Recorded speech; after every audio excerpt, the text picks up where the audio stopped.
मेरे धर्म प्रेमी सज्जनों, भाई बहनों, आज इस महाप्रसंग की मधुर वेला में हम सभी इकट्ठा होते हैं, प्रस्तुत होते हैं। आज हम सभी इस महोत्सव में जानते हैं कि जीवन में दुख क्यों होता है। तो आइए हम सभी जानते हैं। दुख का एक ही कारण है कि वर्तमान स्थिति को नहीं मानना। वर्तमान स्थिति को नहीं मानना ही दुख का मूल है ना। जैसे किसी विद्यार्थी को जिस समय वर्तमान पढ़ाई का समय होता है और उस वर्तमान समय को खेल कर गुजार लेता है, इधर उधर भी गुजार लेता है, तो उस समय जो आनंद की अनुभूति कराता है वही आदत, वही हैबिट एक समय आने पर जीवन में दुख की पहाड़ जैसा लगता है। जो जीवन गुलाब जैसा खिलना था वह जीवन एक कांटे की तरह जलता है। जिसने भी समय को पहचान लिया है, वर्तमान को सम्मान कर लिया है, प्रेजेंट टेंस को रिस्पेक्ट कर लिया है, उसका लाइफ गोल्डन लाइफ हो गया है, चांस लाइफ हो गया है। और तो ये तो दुख का मूल कारण है कि वर्तमान को नहीं मानना, वर्तमान को एक्सेप्ट नहीं करना, वर्तमान समय को जो है से अनवॉइड करना।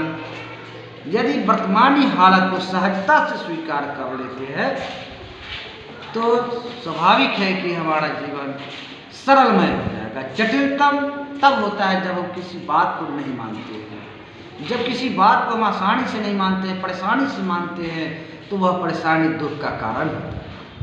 अब समझते हैं कि दुख, मानव के जीवन में दुख क्यों आता है। जब हम किसी के साथ ज़रूरत से ज़्यादा अपेक्षा करते हैं, ज़रूरत से ज़्यादा उम्मीद लगा लेते हैं, तब दुख मन में अनुभूति कांटे की तरह चुभता है।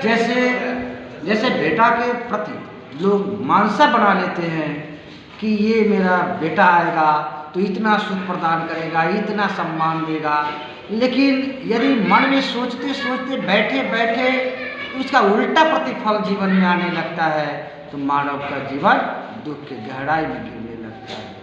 इसका मूल कारण है कि हम ज़रूरत से ज़्यादा अपेक्षा करते हैं, ज़रूरत से ज़्यादा आशा लगा कर बैठते हैं। यदि इस बात के लिए हमें समझना हो कि उस बेटा को भी जवाबदेही बनेगा, उस बेटा को भी बेटा आएगा, उस बेटा के भी कंधे पर बड़ी जवाबदेही रहेगा, तो उस समय हो सकता है थोड़ा आर्थिक समस्या की तंगी हो सकता है, थोड़ा मान सम्मान में कमी हो सकता है। उस समय वर्तमान के साथ ही जीवन में समझौता करना पड़ेगा, तब भी जीवन सरलता से कट सकता है। नहीं तो बुढ़ापा का जीवन यदि आशा के ढेर पर बैठे रहेंगे तो वह कचरा का जीवन होता जाएगा।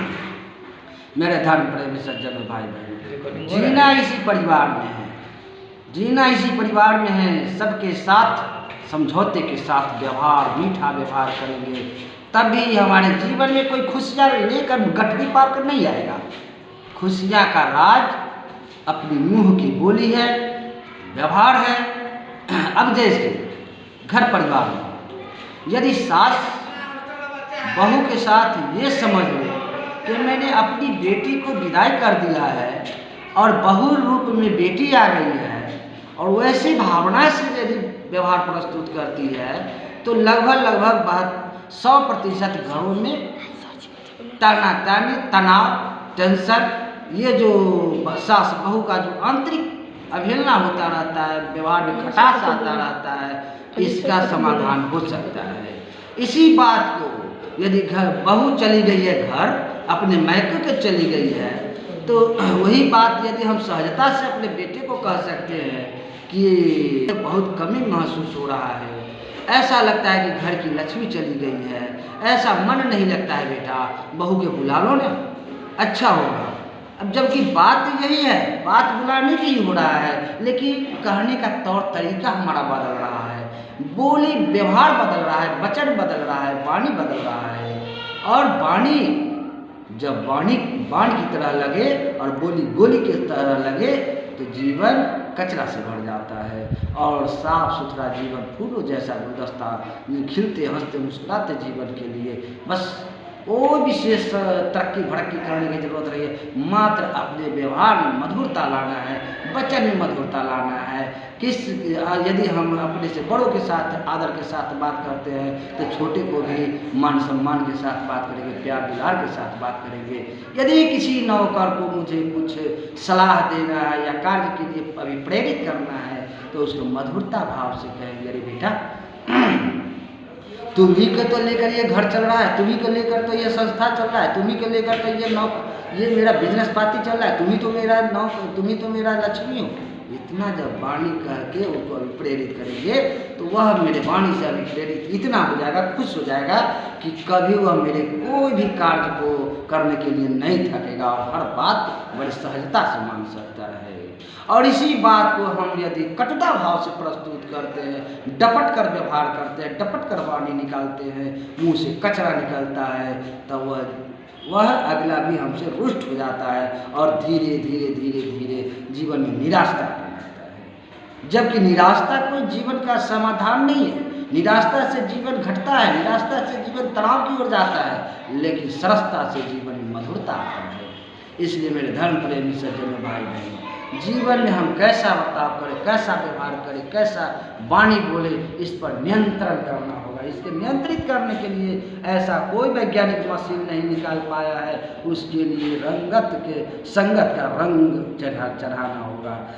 विद्वानों ने कहा कि रंग संगत से गुण होत है, संगत से गुण जाय, संगत से गुण जाय, संगत से गुण होत है, संगत से गुण जाय। संगत ही एक ऐसा है कि संगत से गुण आता है और संगत से गुण जाता है। तो कैसे संगत से गुण आता है? जब हम सद्मार्ग प्रेरित वाले धर्म प्रेमी से, सज्जन से, वृंद से, जिसमें बोलने की कला है, जीने की कला है, वैसे व्यक्ति से जब मैं दोस्ती करता हूँ तो उनके बाद पूरा मधुरता, जीने की कला, बोलने की कला मेरे मन वाणी में आता है। और जब उसकी जैसा उल्टा वाणी वाले से हम जब संगति करते, कुसंगति कर लेते हैं तो जीवन न बोलने का ढंग आता है, न चलने का ढंग आता है, न जीने का ढंग आता है। तो जीवन क्रोध से चलता है, क्रोध से जीवन नहीं चलता है। जीवन सरलता से चलता है, जीवन सरलता से चलता है। संगति का बहुत बड़ा उदाहरण बताते हैं एकदम छोटी सी चंद शब्दों में कि संगति, एक मक्खी होता है जो फूल से संगति करता है तो वह जैसे देवता के मस्तक पर अवधारणा होता है, चढ़ता है।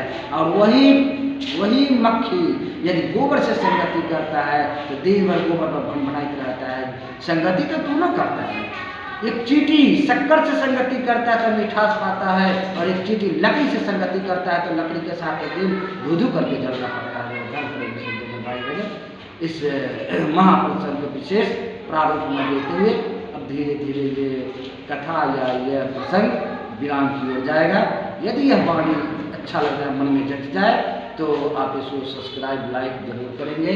जय श्री सीताराम नाम महाराज, जय वृंदावन बिहारी लाल की जय, जय गुरुदेव।